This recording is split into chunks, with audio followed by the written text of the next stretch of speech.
Bring it in. Yes, yes. The one that you are right on, that I will find out here shortly, after a week of testing, is that which the part that we agree on is that I have made this mistake in the past. You gotta put your behind in your pants. Of someone in sales, it doesn't matter what you're selling, selling to what they're worth.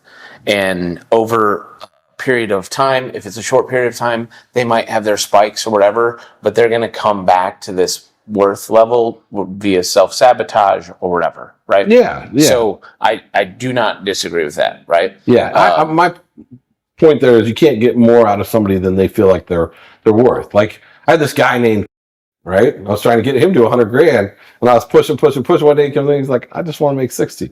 Yeah. I was like, oh, okay, that is bizarre to me. But then he made 60 that year. So I completely understand that. And it did make me go, and I started asking our entire sales team, like, what do you, and this is a good question that I got from Brian Moses. Shout out to B. Moses. Right. But in an interview asking what's the most amount of money you could ever see yourself making in 1 year.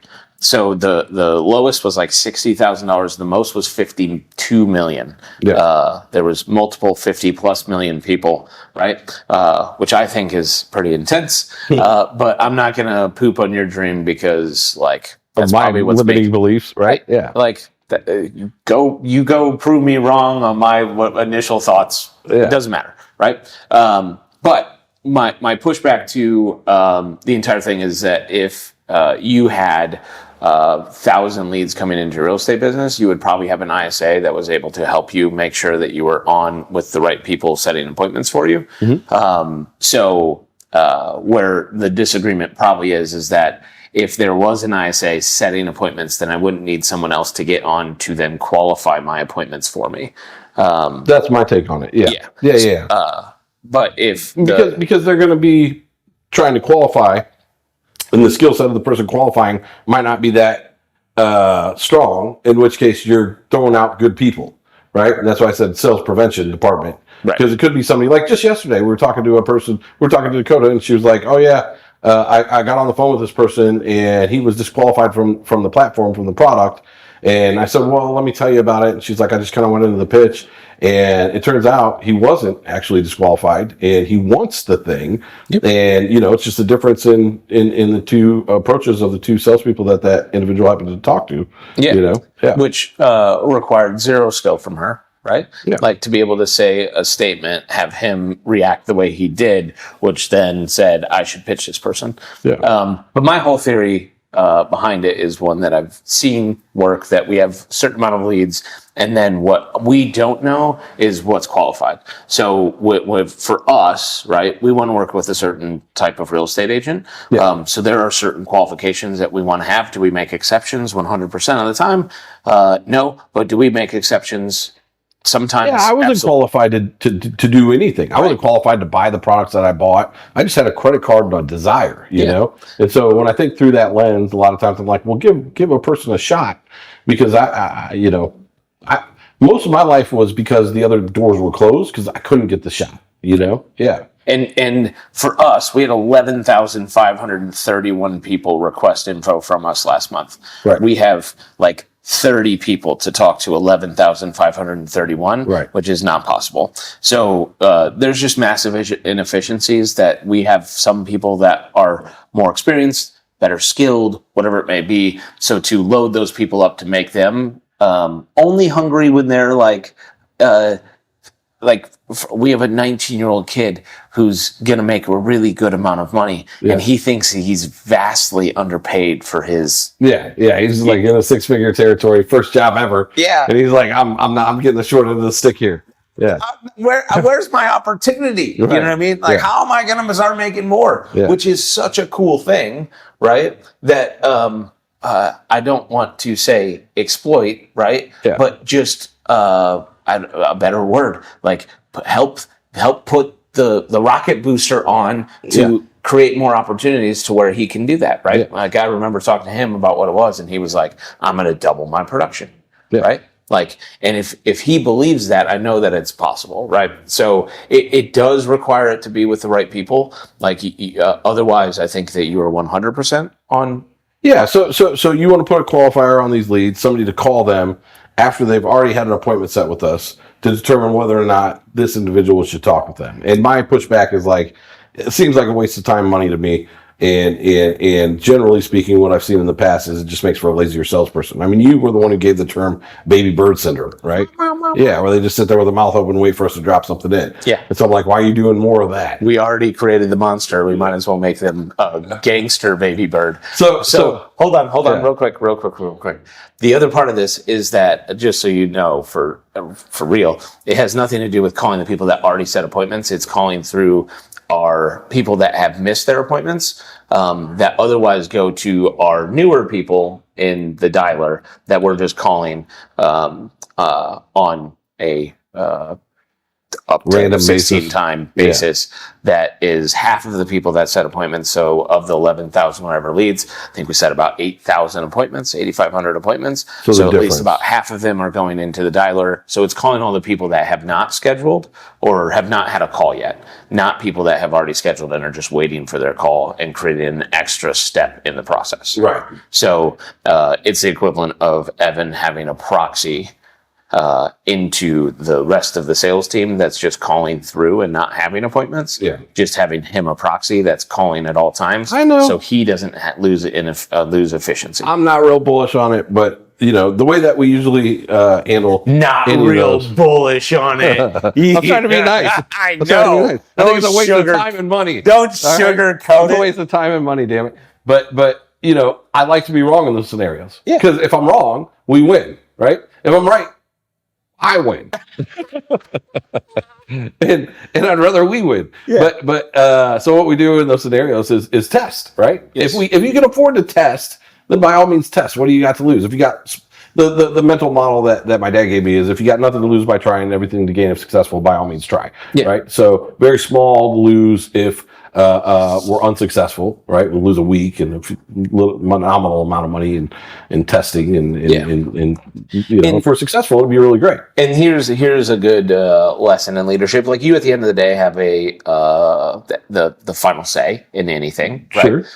Which is I've seen situations where you have kind of two owners of companies or like 50-50 partners, whatever. Yep. And it's like one always needs to become at the end of the day, who makes a decision. So it's not like a coin flip for important things. Yeah. But the one thing that I have to give you credit for as a leader that does have the final say, that does have something that you think that is 100% not going to work in your head and your gut is telling you that. Yeah. That you still give me the ability to test pretty much every time. Yeah. I want to be wrong. The times that I won't is, like I said, if the hit to the company or the hit is too much, even if we are right, you know what I mean? Then maybe it's not worth it. That's usually the model that I use. But I always tell people, I try to be very diplomatic. Right? Like, I get smart people around me and then I'm like, well, what are we going to do? Right? Yeah. And you said something to me one time, like, we've had some pretty drag out, like, heated differences for sure. Yeah, usually over the phone or whatever, so it makes it even telephone worse. tough guy, you know. Yeah, and way tougher, right? I usually turn into a 13-year-old girl, and I'm like, sure, fine, whatever you want to do. Are you getting this on video? I want to make sure we get this on video. I should never have admitted this. That I like sometimes shut down, but there's one thing that we had a conversation like probably a few weeks after one of them, and I don't know if I asked you or if you just explained kind of what your process was, and you were like, if you, who we've worked together for a long time, come to respect each other's opinions pretty well. Yeah. You're like, if you were that adamant about something that does not seem like an obvious thing to me or even like a reasonable thing to me, like, I try to listen twice as much. Yeah, that was from Obama. Yeah, and you are king. I've never met anyone even remotely in the same realm of you, of like, there's some people that do things just to be kind or whatever. So like, if I say, you know what I mean? And you don't know what I mean, or you don't even kind of know what I mean, you're like, no.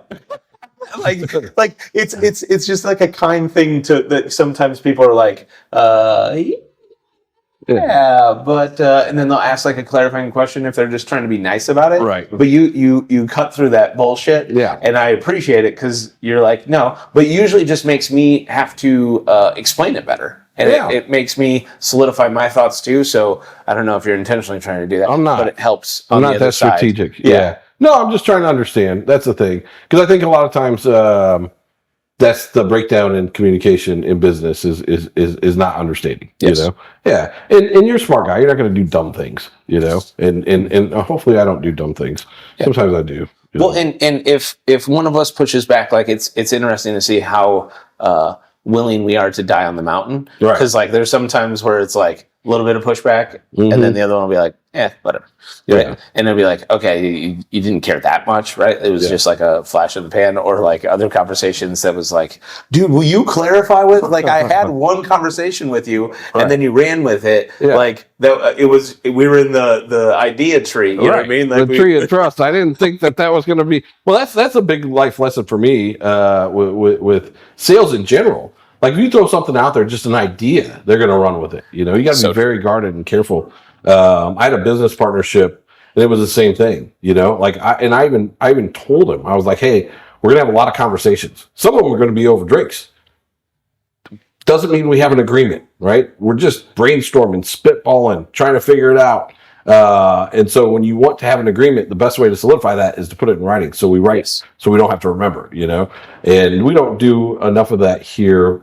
I feel like with a lot of the things that we do, but, you know, for the most part, we figure it out. And usually the market's going to dictate. The cardinal rule in marketing is you are not your customer. Yes. You know, and so most of our disagreements are around marketing to an extent, but the biggest one is, you know, I really believe that the hardest thing to grow is people and stretching their mindset of what they are actually worth and capable of. And I still don't know how to do that in an effective, continuous manner, other than just be in their face day in, day out, day. Right. And then what I'm doing is I'm changing their environment by making me their environment, and that's not sustainable, unfortunately, for a long period of time. And like I think that was a big aha for me from just like behind the scenes. I always wanted to write a book that was like the actual secrets of all the top real estate teams in the country, like as a third party observer. Yeah. Because I've had a really unique perspective to where I've never sold real estate, but I've got to hang out and spend a ridiculous amount of time with some of the top real estate agents 100%. on the planet. Yeah. And that was the one common thread is just, I saw it. I went somewhere, I went to an event, I went to a coaching thing. I went somewhere. I saw people on stage. I talked to somebody at a bar, and they were selling hundreds of homes.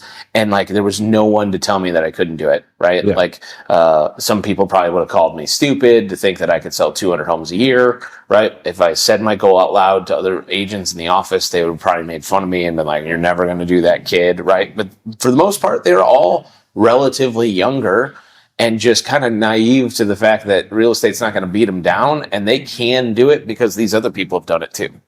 That's a requisite in most things, right? Like not knowing the challenges is part of the sauce and being able to get to where you're trying to go, right? It's like we had this geometry teacher, and he always said that a bee's wings are too small mathematically for it to fly, but it doesn't know it, so it flies anyways. You know, and I feel like that's definitely the key. Is that actually true? I don't know. I have no idea. Dozens of people. Listen, but again, it reinforces the actual point that it's making. The frog in the boiling pot, is that actually true? Like, who's tested that, right? Yeah. You can't get a frog to stay still anywhere, right? Yeah. I don't know. He'd probably jump out if I threw him in there. But, you know, it's one of those things that I've been doing a lot of research lately on movements, mass movements of people. And that's one of the things that they say. Like, the person and the people involved in the movement have to be, I think the term is like wholly ignorant of the challenges that are involved for them to accomplish what their movement is trying to accomplish. And because of that, they're actually able to accomplish it. Okay. You know?